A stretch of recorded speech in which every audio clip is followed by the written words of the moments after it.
first ever factory outlet, Chandanagar, Mukunda Jewelers, opening soon. No making charges.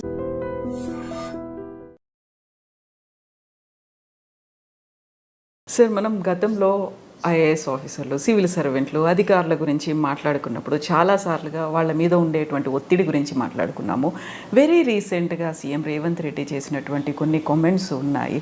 AC రూమ్లో కూర్చుంటున్నారు, బయటికి వెళ్ళి పని చేయట్లేదు అనే ఒక మాటతో పాటుగా ఒక అవినీతి లేదు, ఒక తప్పు చేయడానికి ఒక పర్మిషన్ ఇస్తే ఒక 3 తప్పులు దాకా చేస్తున్నారు అనేది. ఒక రిటైర్డ్ ఆఫీసర్గా మీరు ఏం చెప్తారు సార్? ముందు ఏంటంటే అందరు అధికారులు ఒక ఘాటన కట్టడం ధర్మం కాదు.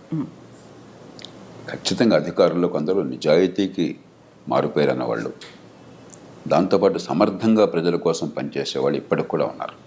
అన్ని స్థాయిల్లో ఉన్నారు. కేవలం ఐఏఎస్ అధికారులే కాదు, జాతీయ స్థాయిలో, రాష్ట్రంలో ఒక ఎస్ఐ స్థాయి అధికారులు, ఒక ఎంఆర్ఓ స్థాయి అధికారులు, అన్ని స్థాయిల్లో ఇప్పటికీ గొప్పగా పనిచేస్తున్న వాళ్ళు ఉన్నారు. దానిలో అనుమానం లేదు. ముందు అది మనం గుర్తించాలి. లేకపోతే ఏంటంటే కష్టపడి పనిచేసే వాళ్ళకి ప్రతికూల పరిస్థితుల్లో కూడా ఆత్మస్థైర్యం దెబ్బతింటే గుర్తింపు లేదు, అందరితో గట్టి కలిసి భావం కలగకూడదు. కాబట్టి ముందు అది మనం గుర్తించాలి, గౌరవించాలి. వాళ్ళకి మనం నిజంగా చాలా రుణపడి ఉండాలి. ఎందుకంటే ఒక అవ్యవస్థలో, అసమర్థత, అవినీతి తాండవమాడుతున్న వ్యవస్థలో, అహంకారం, అలసత్వం తాండవమాడుతున్న వ్యవస్థలో అయినా కూడా కష్టపడి ప్రజల కోసం పనిచేస్తున్న ఉన్నారంటే వాళ్ళకి మనం నమస్కరించాలి, చేయొద్దాన్ని పెట్టాలి. ఇక ఆ వర్గాన్ని అది కొద్ది శాతం ఉంటారు మినహాయిస్తే ముఖ్యమంత్రి గారు చెప్పింది 100కి 100 వాస్తవం. రేవంత్ రెడ్డి గారిలో నాకు మంచి లక్షణం ఏంటంటే మిగతా వెళ్ళడంలో కూడా మనసులో అంతా చెప్పేస్తాడు. బోళా మనిషి. ఇది చెప్పింది వాస్తవమే. పార్టీలకు అతీతంగా మీరు ఏ పార్టీనైనా మీరు కూర్చోండి, ఎమ్మెల్యేలు కానీ, ఎంపీలు కానీ, మంత్రులు కానీ, ముఖ్యమంత్రులు కానీ, పార్టీని మర్చిపోండి. ప్రైవేట్ కానీ, పబ్లిక్ అందరూ చెప్పలేకపోవచ్చు, కానీ అందరి మనసుల్లో ఏ వేదన ఉండదు. అరే, ఇంత డబ్బులు వసూలు చేస్తున్నాం, పన్నుల డబ్బులు, ఈ ప్రజలకి ఇన్ని మాటలు చెప్పి ఓట్లు తీసుకుంటున్నాము, ఇన్ని హామీలు ఇస్తున్నాము, మరి ఈ ప్రజల జీవితాన్ని బాగు చేయడం కోసం పని కావాలని చెప్పంటే ప్రతిదానికి అడ్డంకులు వస్తున్నాయి అన్న భావన అది లేనటువంటి మంత్రి కానీ, ఎమ్మెల్యే కానీ, ఎంపీ కానీ భారతదేశంలో లేరు. అయినా కూడా వ్యవస్థ నడుస్తుందంటే కొంతమంది సామర్థ్యం వల్ల, చిత్తశుద్ధి వల్ల, దేశభక్తి వల్ల నడుస్తుంది. కానీ కొంతమంది ఎంత భారం మోస్తారు, ఎన్ని పనులు చేయగలుగుతారు? కాబట్టి ఖచ్చితంగా అధికార యంత్రాంగం, ముఖ్యంగా ఎంత పై స్థాయిలో ఉంటే అంత బాధ్యత మేమే ఎక్కువ. నాయకత్వాన్ని ఇచ్చే బాధ్యత మీద, ప్రమాణాలను నెరవేర్పే బాధ్యత మీద, మిగతా వాళ్ళని జవాబుదారీగా చేయాల్సిన బాధ్యత మీద. అందులో మన దేశంలో అధికార యంత్రాంగానికి ఉన్నంత గౌరవం, ఇంత రక్షణ ప్రపంచంలో ఎక్కడా లేదు. రాజ్యాంగంలోనే పెట్టాం. ఒకసారి ఉద్యోగం వచ్చాక జీవితం పొడుగుతా మీకు మీరేం పని చేయకపోయినా కూడా ప్రమోషన్లు గ్యారంటీ, టైం బౌండ్గా పదోన్నతులు గ్యారంటీ, పదవులు గ్యారంటీ. అలాగే ఉద్యోగాన్ని తీసిన దాఖలా దాదాపు ఏమి ఉండవు. మీరు ఎంత అసమర్థులైనా, ఎన్నో సందర్భాలు అవినీతి ఉన్నా కూడా ఏం జరగదు పెద్దగా. ఊరికే 2 నెలలు ఎవరన్నా ఉంటే 2 రోజుల కోసం మాట్లాడతారు, అంతే, ఇంకేం జరగదు. అన్ని కీలకమైన ఉద్యోగాలు మీ చేతుల్లోనే. అది ఎలాగో ముఖ్యమంత్రికి కూడా తెలియదు ఎందుకు అలా జరిగిందో. కార్డర్ రూల్స్ అని పెట్టేసి, కార్డర్డ్ పోస్ట్ అని పెట్టేసి రకరకాల రూపాలతో ప్రభుత్వాలకు కూడా అర్థం కాని రీతిలో కీలకమైన పదవులన్నీ మీకే.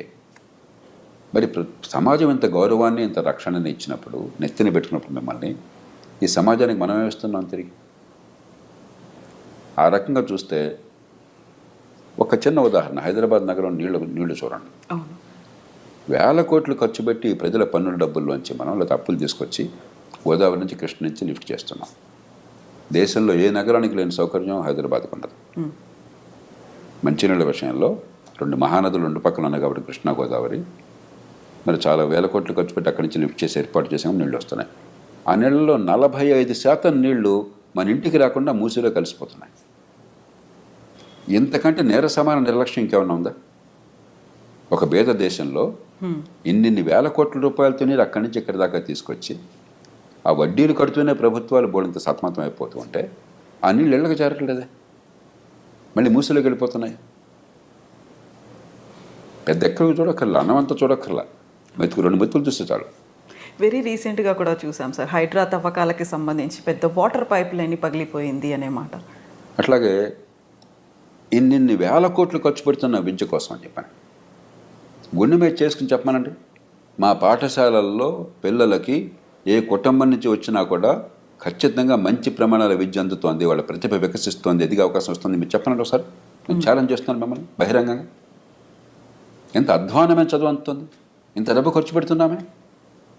25-30 వేల కోట్లు 30 వేల కోట్ల దాకా తెలంగాణ ఖర్చు అవుతుంది అన్ని రూపాయల్లో పాఠశాల విద్య కోసం అయ్యే ఖర్చు. అంతా కలిపితే 21 లక్షలు 22 లక్షలు ఉన్నారు పిల్లలు గవర్నమెంట్ స్కూళ్ళలో. ఏం విద్య అందుతుంది? ఎందుకు అందట్లేదు? ఏదైనా పట్టుకోండి, మీరు ఏ రంగమైనా పట్టుకోండి. ట్రాఫిక్ ఉంది, ఎందుకు నరకం అవుతుంది? అక్కడ రెడ్ లైట్ ఉంటే జర్రును వెళ్తుంటే వాడి మీద ఏమి రకమైన హారన్ మోగించుకుంటూ తిట్టుకుంటూ. కాబట్టి ఏదన్నా చూడండి, మన జీవితంలో రోజువారీగా మనకు కావాల్సింది ఏదన్నా చూడండి, ప్రజలు నరకం అనిపిస్తున్నారు. ఎందువల్ల? ఇది కేవలం రాజకీయ నాయకుడు బాధ్యతనా? రాజకీయ నాయకుల్లో తప్పులు లేదని అంటే రోజు నేను విమర్శిస్తుంటాను. తప్పులు ఉన్నప్పుడు రాజకీయ వ్యవస్థలో తప్పులు చాలా ఉన్నాయి, కానీ రాజకీయ వ్యవస్థ అడ్డుకొని అనేక సందర్భాల్లో కూడా మంచినీళ్ళు అందరికంత ఏర్పాటు చేస్తే ప్రభుత్వం నాకు కాదంటారండి? మంచి విద్య అంతా ఏర్పాటు చేస్తే ప్రభుత్వం నాకు కాదంటారండి? ట్రాన్స్పోర్ట్ సిస్టమ్ బాగా ఇంప్రూవ్ చేసి అందరికీ సౌకర్యం కలిగిస్తే ఏ ప్రభుత్వం నాకు కాదంటుందండి? వేరే విషయాల్లో జోక్యం చేసుకోవచ్చు, వాళ్ళ లాభం కోసమో వాళ్ళ స్వార్థం కోసమో. ప్రజలందరికీ మంచి సౌకర్యాలు ప్రజలు ఇచ్చిన డబ్బుతో సరిగ్గా అందజేస్తే ప్రభుత్వానికి కీర్తి వస్తుంది, ఓట్లు వస్తాయి కదా. ఏమన్నా కాదంటారా? ఏ మంత్రులన్నా కాదంటారా? ఏ ఎమ్మెల్యేనా కాదంటారా? కాబట్టి ప్రతిదానికి రాజకీయం వంక పెట్టి మధ్యతరగతి వర్గాలు రాజకీయంలో వాళ్ళని తిడతారు కాబట్టి భారవంతం వాళ్ళ మీద వేసి నపం పెట్టేసి మనం కూర్చుంటే అది ధర్మం కాదు.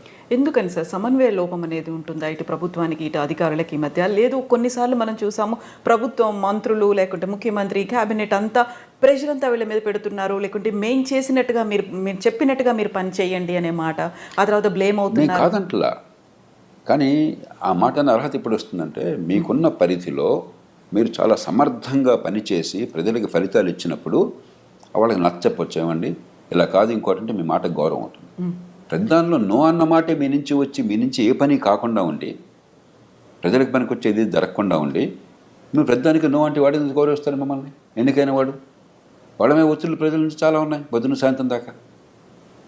కాబట్టి ఈ వంక పెట్టేసి రాజకీయంలో ఉన్న వాళ్ళని తిట్టేసి మనం కూర్చుంటే ఎట్లాగా? ఈ సమాజం ఎంత గౌరవాన్ని ఇస్తుంది, ఎంత పోషిస్తుంది మిమ్మల్ని. ఇందాక నేను కొన్ని ఉదాహరణలు ఇచ్చాను. వీటిలో రాజకీయం ఏది వద్దని చెప్పండి నాకు. వీటిలో ఏ ఒక్కటైనా సరే ఒక ముఖ్యమంత్రి కానీ ఒక పార్టీ నాయకుడు కానీ ఏ పార్టీ ప్రభుత్వంలో ఉన్నా సరే మీరు ఇది చేయవద్దయా, ప్రజలకు అసౌకర్యం కలిగించండి, ప్రజలకు రవాణా వద్దు, ప్రజలకు మంచినీటి సరిగ్గా అందొద్దు, మురుగునీటి పరిధులు సరిగ్గా అవుతున్నాడు అని చెప్పాడా? కాబట్టి రాజకీయంలో తప్పు చేయట్లేదు నేను అంటలా, కానీ కొన్ని రంగాలు దొరుకుతుంది చట్టబద్ధ పాలన లేదు, నిజమే.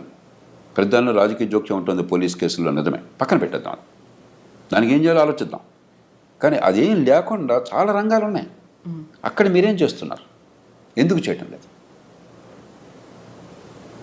అంచేత ఎవరినో బాధ్యులుగా చేస్తే లాభం. దీనికి మనందరం బయట ఉన్న వాళ్ళం కూడా సమిష్టిగా బాధ్యత తీసుకోవాలి. రాజకీయంలో ఉన్న వాళ్ళు సహజంగా ఎన్నికైన వాళ్ళు బాధ్యత మనం పెట్టాం కాబట్టి వాళ్ళ బాధ్యత తీసుకోవాలి, దాని అనుమానం లేదు. కానీ పాలనా యంత్రాంగం, న్యాయ వ్యవస్థ, పత్రికా ప్రపంచం, మరి ప్రభుత్వాలు బయట ఉన్నటువంటి కాస్త కూస్తో పలుకుబడి అంటే మనందరం నాది కూడా నేను కూడా బాధ్యత తీసుకుంటున్నాను, నా తప్పు కూడా ఉందని నేను అనుకుంటున్నాను.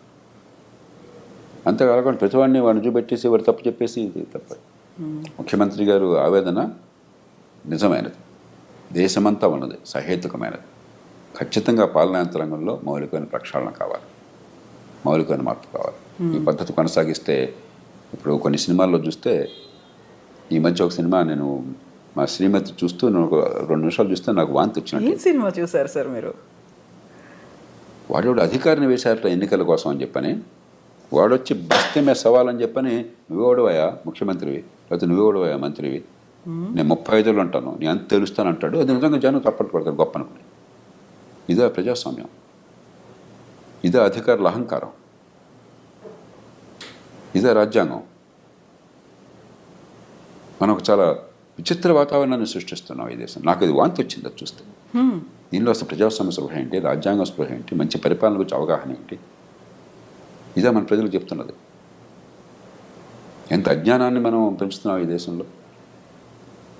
అలాగే ఈ పదవుల కోసం పడితే వెంపర్లట 15 లక్షల మంది పోటీ పడ్డం ఐఏఎస్ కోసం అని చెప్పని, జీవితం అంతా త్యాగం చేయడం, ఒక 5 ఏళ్ళు 10 ఏళ్ళు అంత ఈజీ కాదు ఐఏఎస్ ఐపీఎస్ ఆఫీసర్లు అవడము అనేది ఉంటుంది కదా సార్, చాలా కష్టపడితే వచ్చారు. ఇంత కష్టపడి వచ్చిన తర్వాత మీరు ఉద్ధరించింది ఏంటట? కరెక్టే, ఉద్ధరించింది ఏంటట? ఎందుకని జరగట్లేదు ఫలితాలు? నేను కోపంతో చెప్పట్లా, ద్వేషంతో చెప్పట్లా. నేను ఆ పదవుల్లో ఉన్నవాడిని. నేను నిస్పృహతో బయటకు వచ్చినవాడిని కాదు, నిరాశతో పనికి రాకుండా బయటకు వచ్చినవాడిని కాదు, ఫెయిల్ అయిన వాడిని కాదు. నన్ను ఎవరు భారతదేశంలో ఒక అధికారిగా ఫెయిల్ అయిన ఎవరో ఏ మనిషిని అనుకోవట్లా.